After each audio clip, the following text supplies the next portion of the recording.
let's move on. I just kicked him out. It's that kind of day. I'm telling you, muscle relaxers. So let's move on.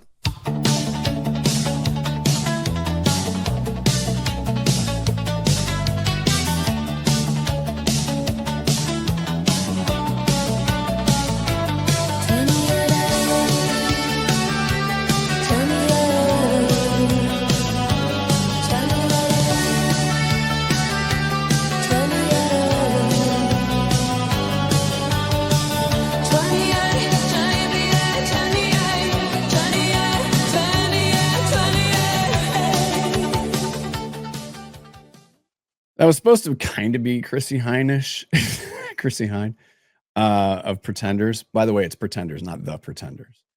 And it's the same with Eagles. It's not the Eagles. It's Eagles.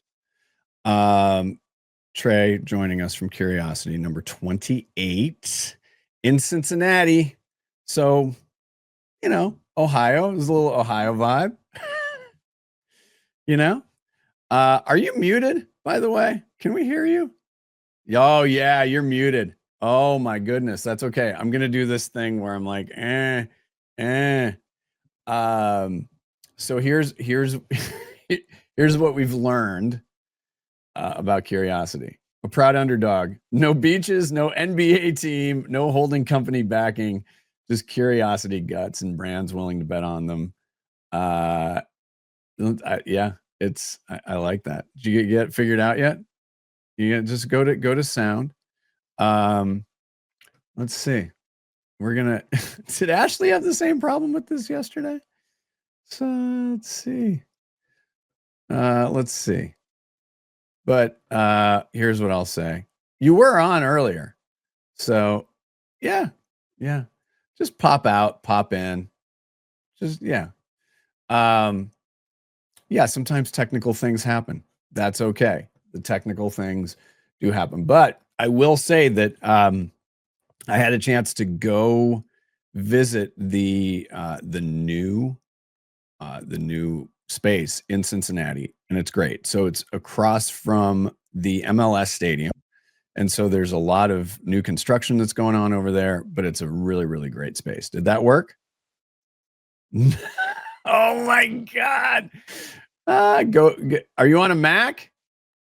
Okay, so you're on a Mac. Just go to sound, but also the little gear down in StreamYard.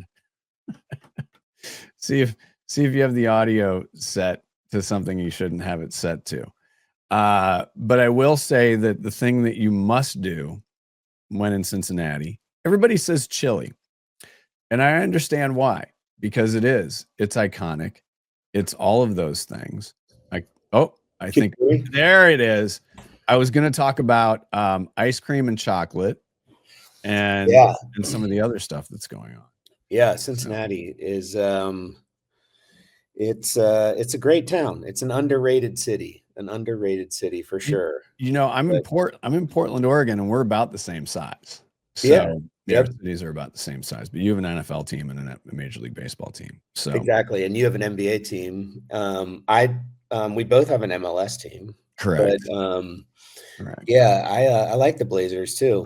That's a great franchise that is has not done well in a while. So, but my first job in radio, the stations were owned by the late great Paul Allen, and so your boy here produced Rasheed Wallace's hip hop show for the first couple of months.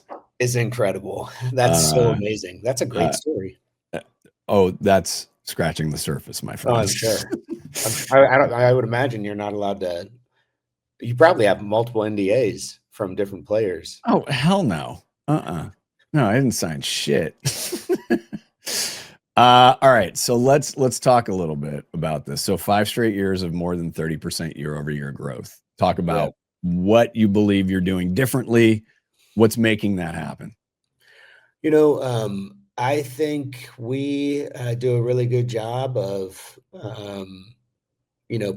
pushing our clients. I think we've found a niche with high growth brands, right? So brands that are really ripe for, a market disruption or a category kind of, overhaul.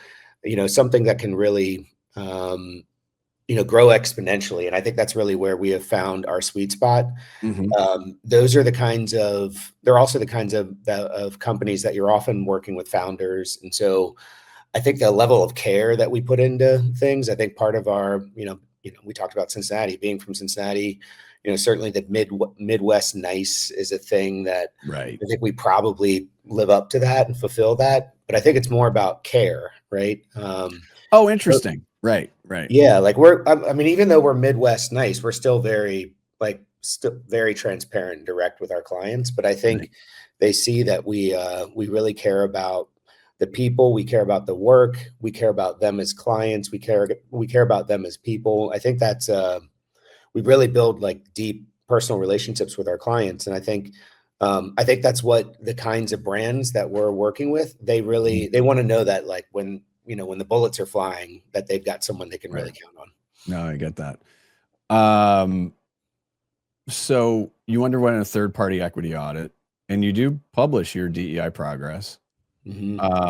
Talk about not just transparency there, but transparency throughout the agency. Why is it so important? Yeah, I mean, it's really important on a multitude of levels, right? I mean, I think one, you can't get better if you aren't really honest with yourself. And if you can't be honest with yourself, it's really difficult to be transparent in a credible way with anybody else, right? And so from our standpoint, I think we've always been really hard on ourselves in terms of what can we do to be better and what is that going to take? Because I think there's one step of the process, if you will, of really evolving and becoming, kind of reaching your potential as an agency, I think, is not just being willing to audit yourself and take a really honest look at yourself, but it's then having the courage to like do something about it, right? So I think a lot of us do a pretty good job of at least taking a look at what we have and being honest with ourselves about what's working, what's not working.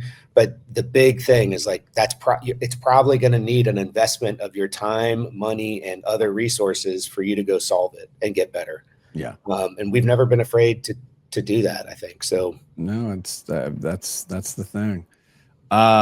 What's the biggest misconception about being an agency in Cincinnati? We touched on it a little bit, but just give me one. Give me one.